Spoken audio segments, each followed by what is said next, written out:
Our next speaker, Daniel Mitev, is the strategic UX lead, founder of the design studio Trueform, and holds a PhD in UX, working at the intersection of strategy, AI, and scalable design systems.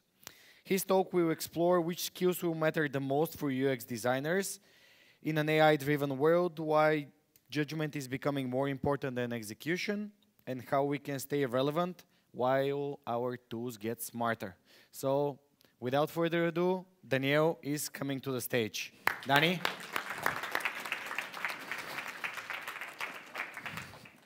Thank you. Now picture this. It's the middle of the night and a mother is standing in the kitchen. Her daughter has a fever. She needs to book a doctor's appointment. She then opens her clinic app, selects the time frame, and click on Book an Appointment button. The button loads for 3 seconds and sends her directly to the home screen.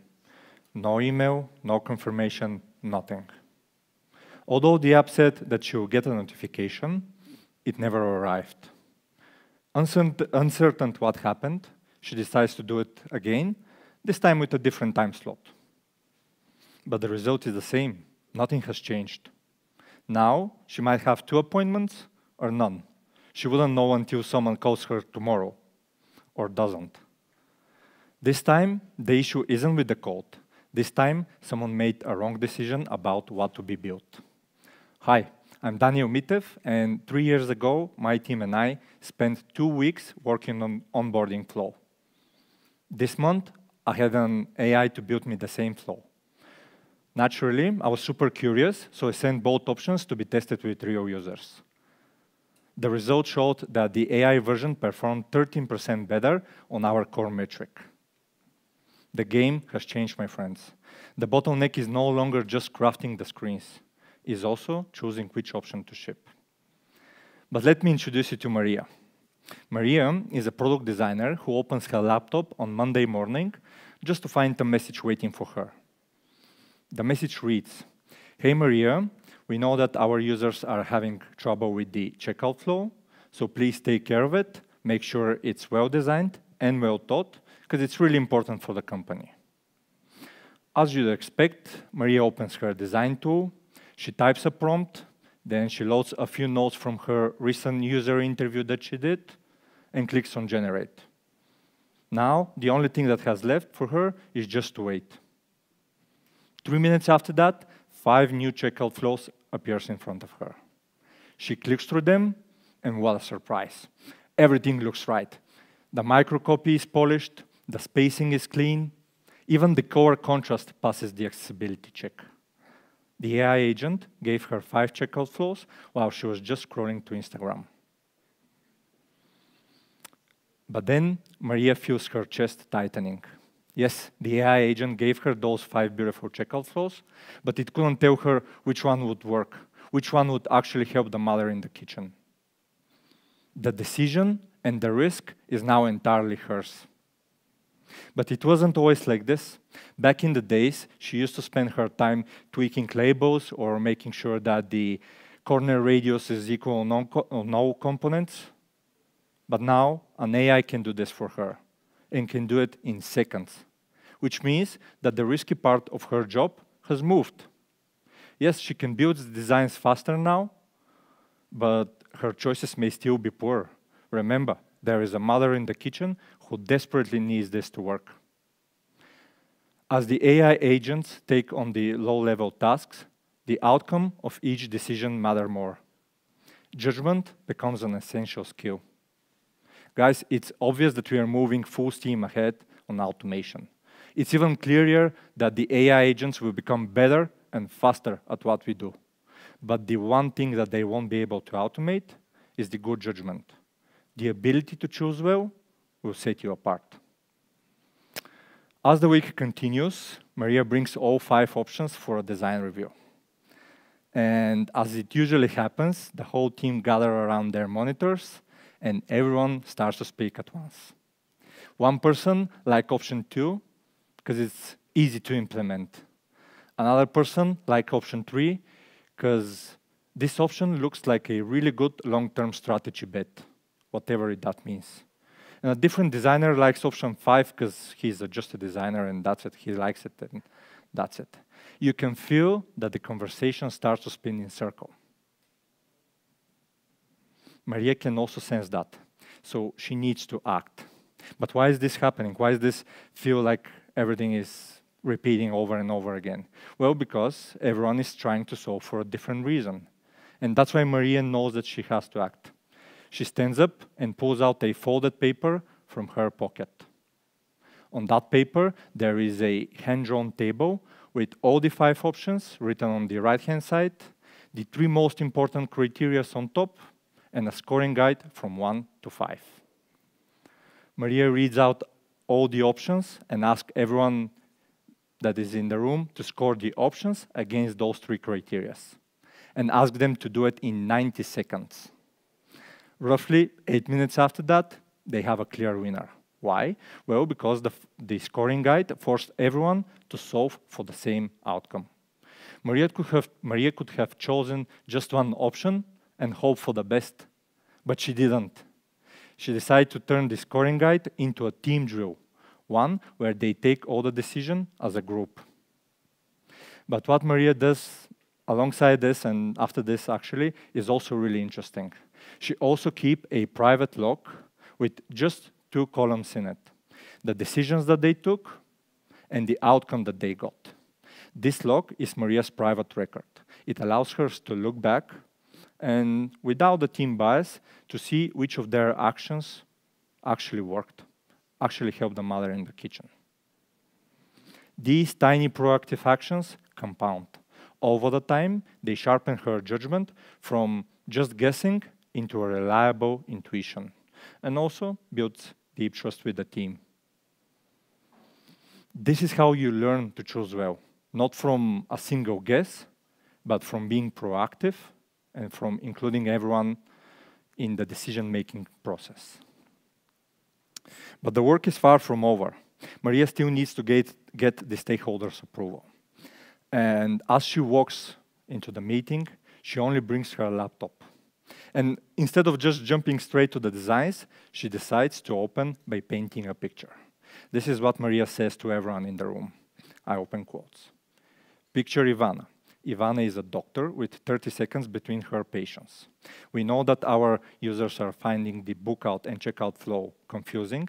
That's why they call the front desk. And often those calls falls with Ivana, so she has to book the appointments manually. Then Maria points to the computer and continues. This flow is much simpler. It will allow our users, both the doctors and the patients, to book and check out on their own. We can test it in one sprint, and we can measure the volume of the calls before and after. What the stakeholders can see on the screen is just one-page brief containing the winning solution, 2 other rejected ideas with just 1 sentence per each explaining why they won't work, and a simple metric that the team can track. This actually works because it ties the 30 seconds of Ivana with a concrete idea and an easy-to-perform test. This is what I call the human API. In software, an API is the clear contract between the systems. In Maria's case, she became that contract that translated the message draft that the AI agent produced and the team next move. The designers who master this translation will become the people that the team will depend on. Guys, our job is no longer just to push screens. It's also becoming comfortable wearing many hats, because you can clearly see that the lines between product, design are kind of blurring and are already blurring. So the designers who survive this shift will be the ones who can work across multiple fields, the ones who can explain the user needs as clearly as the business goals. Your new job is becoming that human API, the translator who connects everyone involved. And now, I guess you're wondering, but why this human part is so critical? Well, because it demands the one thing that machines will never have. Yes, they're really good at remixing what's out there. They can easily scan thousands of sites, find the best options, and give you 5 polished versions. but they can never ask the first question. They can never spot that one tiny user comment that will change everything. And for sure, they can't feel the mother's pain. I know that everything that you heard so far probably makes you think that our craft will disappear. But it won't. Just the purpose of it will shift. On your new job, you only have to ask 2 questions. Will this help the mother? And will this move the business? Which means that you have to focus on high-impact problems and learn to say no to the low-value work. You have to learn to explain how solving a specific user need will move a specific business goal. This is the new skill set: your critical thinking, your creativity, and your data-driven taste. This will allow you to look back at as many options as you want and choose the right one. Maybe that's why Maria has a photo of that mother taped to her monitor. Because whenever there is a design challenge, she looks at it and she knows what to do. She always chooses the clearest path. Not the easiest one to implement, and for sure not the prettiest one. Machines can do that. They have no memory of this, but you do. Because this is a human feeling, something that you have inside of you. But the skill to use it is something different. It needs to be built. Maria builds it through an easy weekly system. Each day of this system sharpens a different skill that sets her apart. And Maria isn't a gatekeeper, and she will allow us to see it and learn from it. So here it is. Monday is for an AI. She used an AI agent to produce the first draft, but the final saying is hers. She treats it like an intern. She finds it very useful, but it still needs her judgment. Tuesday is for storytelling. She records herself practicing 2-minute speech where she combines the user needs and the business value into one compelling story. Wednesday is for acting as the human API. She delivers that practice speech to everyone involved, product, engineering, and stakeholders. And she acts as the translator who gets them aligned. Thursday is for speed. She gets out the winning version as soon as possible so that she can get real results while her competitors are still polishing their mockups. And Friday is for learning. She spends at least 1 hour learning something new. This could be a new AI tool or new way of prompting, or even she reads a research paper that challenged her view. Either way, she shares the outcome and the learnings with the team. And I know that all these actions look small on paper, but over 12 weeks, they create a massive gap between her and everyone else. But let me ask you this. How many times have you helped your grandparents fix their phone? Or how many times have you bought plane tickets for your parents because they couldn't do it on their own? This feeling of frustration, this helplessness, is the real-life consequences of a bad design. This is Maria's compass. It reminds her that whatever she is building, this isn't just a software. This is a moment in someone else's life that can either hurt them or help them. And I know that the AI agents will continue to produce really good options. And I also know that when you challenge them and ask them which of them will work, they will tell you that all of them will work. But this isn't true. The memory of that feeling of this frustration, of this moment, is the only thing that will tell you which option is right. This is your compass, so learn to trust it. And now I know that you're probably wondering what happened with Maria. Well, she went through her week, the team implemented the winning option, they learned from the result, and then they went on to the next problem. But what about you? Your first task can be just as small. Start next Monday. Just pick one thing that you usually do by hand and let AI do it. And then stop for a second. Notice the single simple choice that you have to make. This choice is your new job. Thank you.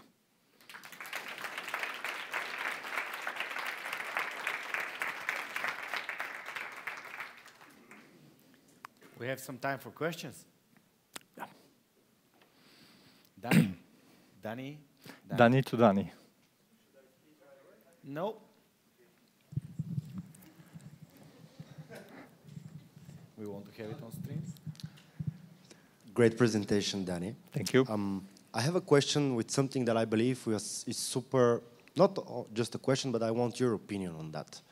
You said about taking decisions, but what do you think about actually taking the responsibility of what the AI would produce? Because the AI can't take the responsibility, then who takes it? Is it Maria? Currently, I think that it's a blurred line. It lies, of course, it lies with the hands of the person that delivers the final solution. Because this question can also be reframed if, like, are the manufacturers of weapons responsible for the deaths of millions of people? No, obviously not. So the responsibility lies with those who actually deliver something. Yes, I know that everyone uses AI now. We use it for a lot of different reasons and for different mediums. But at the end, it's our responsibility what we deliver, and whether it will be AI generated or not. The most important thing actually is to mention that, because I've been having this conversation a lot. It's way, way, way more, it's better just to say that you used an AI so that you can speed up the process instead of just hiding it, because there are quite obvious signs that something was built through or with the help of an AI. But the responsibility is to mention it. And when you mention it, this presents you as a better designer, as a better specialist in your field. Does this answer your question, or it was? Kinda, not really. Why? I'll tell you. How was the mother? Let's take the example with the mother. Who's responsible if the interface doesn't send the notification? Her daughter doesn't have an appointment, and she dies the next day because of that. Thank you for the positive comment, first of all. Sorry for the extreme.